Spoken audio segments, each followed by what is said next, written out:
ಎಲ್ಲರಿಗೂ ನನ್ನ ನಮಸ್ಕಾರ. ನೈನಾಸ್ ರೆಸಿಪೀಸ್ ಬಾಕ್ಸಿಗೆ ಸ್ವಾಗತ. ಇವತ್ತಿನ ರೆಸಿಪಿ ಬ್ರೆಡ್ ದೋಸೆ ಹೇಗೆ ಮಾಡೋದು ಅಂತ ತೋರಿಸ್ತಾ ಇದ್ದೀನಿ. ತುಂಬಾ ರುಚಿಯಾಗಿರುತ್ತೆ, ತುಂಬಾ ಟೇಸ್ಟಿಯಾಗಿ ಸಹ ಇರುತ್ತೆ. ನೀವು ಆರಾಮಾಗಿ ಮನೇಲಿ ಮಾಡ್ಕೋಬೋದು. ಇದನ್ನು ಟಿಫಿನ್ ಬಾಕ್ಸ್ ರೆಸಿಪಿ ಅಂತಲೇ ಹೇಳ್ಬೋದು. ನೀವು ಮಕ್ಕಳಿಗೆ ಬೆಳಗ್ಗೆ ಟೈಮಲ್ಲಿ ಈ ಥರ ಟಿಫಿನ್ ಬಾಕ್ಸಲ್ಲಿ ಹಾಕಿ ಕಳಿಸಿದ್ರೆ ಸಾಫ್ಟಾಗಿರುತ್ತೆ, ತುಂಬ ರುಚಿಯಾಗಿ ಸಹ ಇರುತ್ತೆ.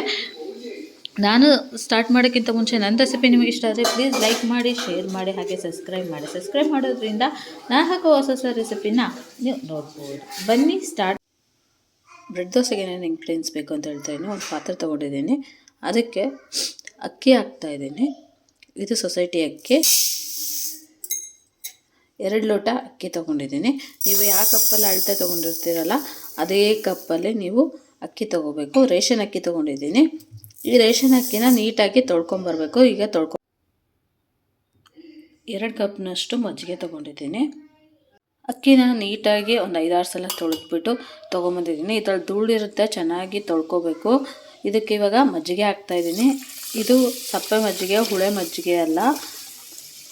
ನೀಟಾಗಿ ಇದನ್ನು ಒಂದು ಸಲ ಮಿಕ್ಸ್ ಮಾಡ್ಕೋಬೇಕು. ಇದನ್ನು ಈ ಥರ ಒಂದು ಸಲ ಮಿಕ್ಸ್ ಮಾಡ್ಕೊಳ್ಳಿ.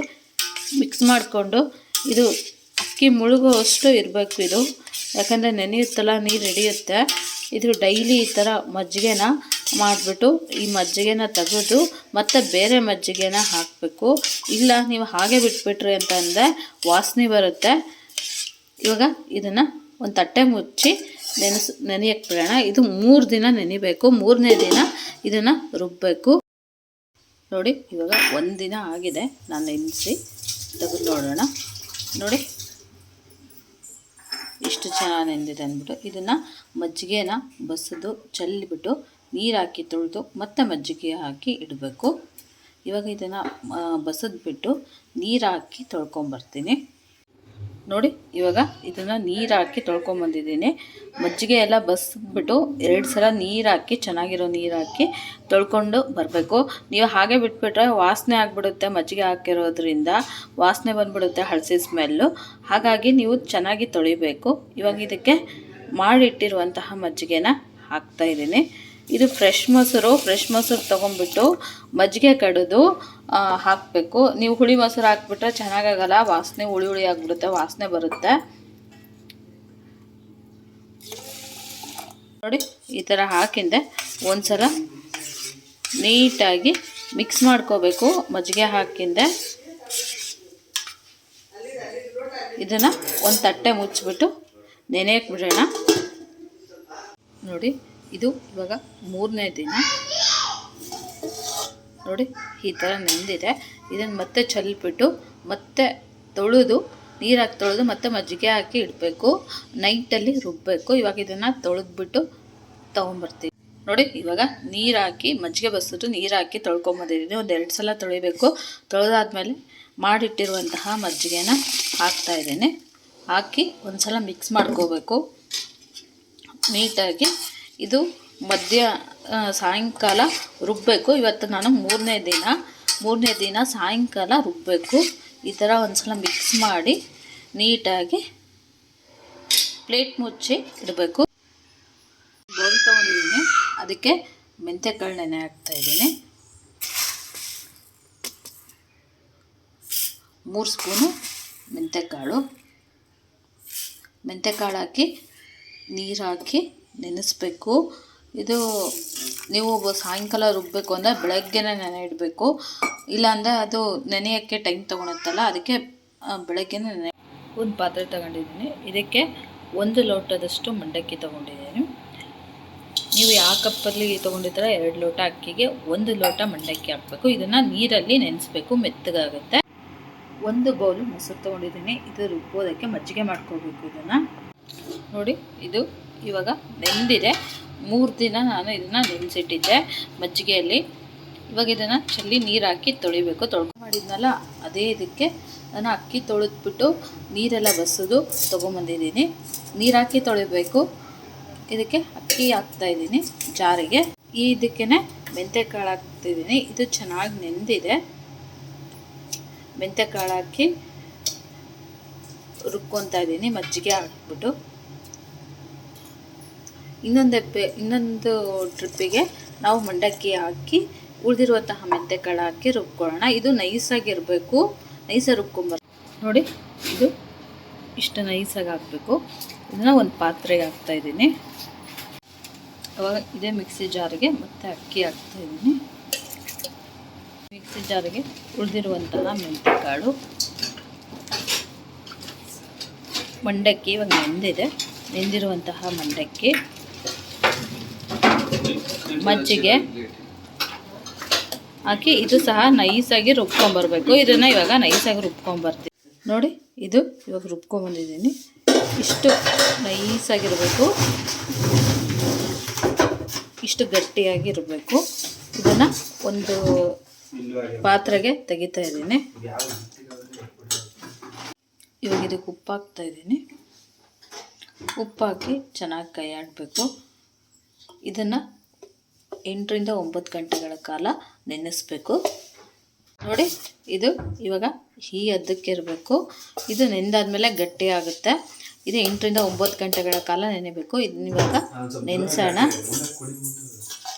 ಒಂದು ತಟ್ಟೆ ಮುಚ್ಚಿ 8 ರಿಂದ 9 ಗಂಟೆಗಳ ಕಾಲ ನೆನೆಸೋಣ. ಒಗ್ಗರಣೆಗೆ ಬ್ರೆಡ್ ದೋಸೆಗೆ ಸಣ್ಣದಾಗಿ ಹೆಚ್ಚಿಟ್ಟಿರುವಂಥ ಈರುಳ್ಳಿ, 2 ಹಸಿಮೆಣಸಿನ್ಕಾಯಿ, ಸ್ವಲ್ಪ ಕೊತ್ತಂಬರಿ, ಸ್ವಲ್ಪ ಕರಿಬೇವು, ಇದನ್ನು ಒಗ್ಗರಣೆ ಮಾಡಬೇಕು. ಒಂದು ಪಾತ್ರೆ ಕಾಯಕ್ಕೆ ಇಟ್ಕೊಂಡಿದ್ದೀನಿ. ಅದಕ್ಕೆ ಎಣ್ಣೆ ಹಾಕ್ತಾಯಿದ್ದೀನಿ.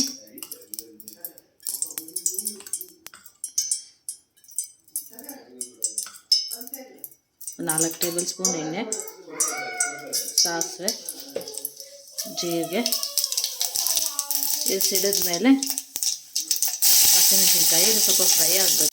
ಈರುಳ್ಳಿ ಹಾಗೆ ಕರಿಬೇವು, ಇದನ್ನೆಲ್ಲ ನೀಟಾಗಿ ಮಿಕ್ಸ್ ಮಾಡ್ಕೋಬೇಕು.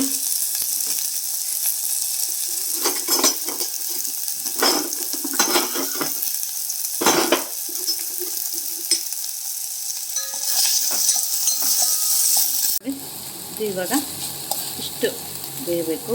ಫುಲ್ ಬೇಯಬಾರ್ದು, ಕೆಂಪಗಾಗೋ ಥರ ದೋಸೆ ಚೆನ್ನಾಗಾಗಲ್ಲ. ಒಂದು ಅರ್ಧ ಬೆಂದರೆ ಸಾಕು. ಕಂಪ್ಲೀಟಾಗಿ ಕೂಲ್ ಆಗಬೇಕು. ಕೂಲ್ ಆಗಿಬಿಡೋಣ ನೋಡಿ. ಇವಾಗ ಇದು ಉಬ್ಬಿದೆ, ಎಷ್ಟು ಚೆನ್ನಾಗಿ ಉಬ್ಬಿದೆ ಅಂದ್ಬಿಟ್ಟು ಈ ಥರ ಉಬ್ಬಬೇಕು. ಒಂದು ಸಲ ಮಿಕ್ಸ್ ಮಾಡ್ಕೊಳ್ಳೋಣ ನೋಡಿ. ಸ್ವಲ್ಪ ಗಟ್ಟಿ ಅನಿಸುತ್ತೆ. ಒಂದು ಸಲ ಕೈ ಹಿಡ್ಕೊಂಡು ಇದಕ್ಕೆ ಸೋಡಾ ಪುಡಿ, ಸ್ವಲ್ಪ ನೀರು ಹಾಕ್ತಾಯಿದ್ದೀನಿ. ಸ್ವಲ್ಪ ಗಟ್ಟಿ ಅನಿಸುತ್ತೆ, ಅದಕ್ಕೆ ನೀಟಾಗಿ ಮಿಕ್ಸ್ ಮಾಡ್ಕೋಬೇಕು ನೋಡಿ. ಇವಾಗ ಇದಕ್ಕೆ ಆರಿರುವಂತಹ ಈರುಳ್ಳಿನ ಹಾಕ್ತಾಯಿದ್ದೀನಿ. ಇದಕ್ಕೆ ಹಸಿ ಕೊತ್ತಂಬರಿ ಹಾಕಿ ನೀಟಾಗಿ ಒಂದು ಬಾಳೆಕಾಯಿ ಇಟ್ಕೊಂಡಿದ್ದೀನಿ. ಅದಕ್ಕೆ 1 ಸ್ಪೂನ್ ಎಣ್ಣೆ ಹಾಕ್ತಾಯಿದ್ದೀನಿ. ಇವಾಗ ಇದು ಕಾದಿದೆ, ಹಿಟ್ಟು ಹಾಕೋಣ. ಮಾಡಿಟ್ಟಿರುವಂತಹ ಹಿಟ್ಟನ್ನು ಈ ಬಾಣಲೆಗೆ ಹಾಕ್ತಾಯಿದ್ದೀನಿ.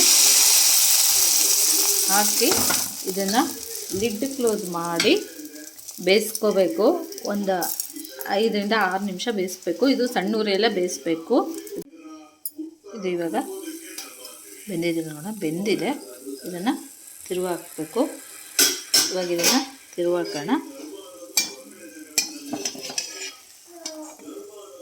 ಎರಡೂ ಕಡೆಗೂ ನೋಡಿ ಎಷ್ಟು ಚೆನ್ನಾಗಿ ಕೆಂಪು ಬಂದಿದೆ ಅಂದ್ಬಿಟ್ಟು ನೋಡಿ. ಇದು ಇವಾಗ ಆಗಿದೆ. ಇದನ್ನು ತೆಗಿತಾ ಇದ್ದೀನಿ. ಇದಕ್ಕೆ ಹಾಕಿ ತೋರಿಸ್ತಾ ಇದ್ದೀನಿ. ಎಣ್ಣೆ ಹಾಕ್ತಾಯಿದ್ದೀನಿ. 1 ಸ್ಪೂನಷ್ಟು ಎಣ್ಣೆ. ಒಂದು 2-3 ದೋಸೆಗೆ ನೀವು ಎಣ್ಣೆ ಹಾಕಿದರೆ ಸಾಕಾಗುತ್ತೆ. ಆಮೇಲೆ ಒಂದು ಅರ್ಧ ಸ್ಪೂನಷ್ಟು ಎಣ್ಣೆ ಹಾಕಿದರೆ ಸಾಕಾಗುತ್ತೆ. ಇದು ಸ್ವಲ್ಪ ಪ್ರಮಾಣದಲ್ಲಿ ಹಾಕಬೇಕು. ಹಿಟ್ಟು ಜಾಸ್ತಿ ಹಾಕಕ್ಕೆ ಹೋಗ್ಬಿಡಿ, ಉಬ್ಬುತ್ತೆ ನಿಮಗೆ. ಒಂದು ಲಿಡ್ ಕ್ಲೋಸ್ ಮಾಡಿ ಇದನ್ನು ಬೇಯಿಸಿ ನೋಡಿ. ಇವಾಗ ಬೆಂದಿದೆಲ್ಲ ಅಂತ ನೋಡೋಣ ನೋಡಿ. ಬೆಂದಿದೆ. ಇದನ್ನು ಮತ್ತೆ ತಿರುಗಿ ಹಾಕಿ ಎರಡೂ ಕಡೆನೂ ಬೇಯಿಸ್ಕೋಬೇಕು ಕೆಂಪುಗೆ.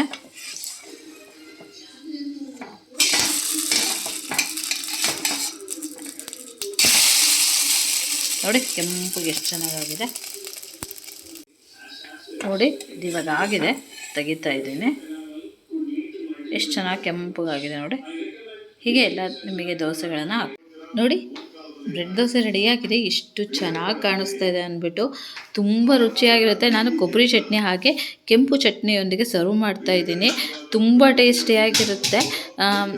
ಟಿಫಿನ್ ಬಾಕ್ಸಿಗೆ ಹಾಕಿ ಮಕ್ಕಳಿಗೆ ಕಳಿಸ್ಬೋದು. ಅವ್ರಿಗೆ ತುಂಬ ಇಷ್ಟ ಆಗುತ್ತೆ. ಹಾಗೆ ಆರಿದ ಮೇಲೂ ಸಹ ಸಾಫ್ಟಾಗಿರುತ್ತೆ ಈ ಬ್ರೆಡ್ ದೋಸೆ. ಆರಾಮಾಗಿ ತಿನ್ಬೋದು. ಉದ್ದಿನಕಾಳು ಇಲ್ಲದೆ, ಅವಲಕ್ಕಿ ಇಲ್ಲದೇ ನಾವು ಈ ಬ್ರೆಡ್ ದೋಸೆನ ಮಾಡ್ಬೋದು. ತುಂಬ ಟೇಸ್ಟಿಯಾಗಿರುತ್ತೆ. ನನ್ನ ರೆಸಿಪಿ ನಿಮಗೆ ಇಷ್ಟ ಆದರೆ ಪ್ಲೀಸ್ ಲೈಕ್ ಮಾಡಿ, ಶೇರ್ ಮಾಡಿ, ಹಾಗೆ ಸಬ್ಸ್ಕ್ರೈಬ್ ಮಾಡಿ. ಸಬ್ಸ್ಕ್ರೈಬ್ ಮಾಡೋದ್ರಿಂದ ನಾನು ಹಾಕೋ ಹೊಸ ಹೊಸ ರೆಸಿಪಿನ ನೀವು ನೋಡ್ಬೋದು. Thank you.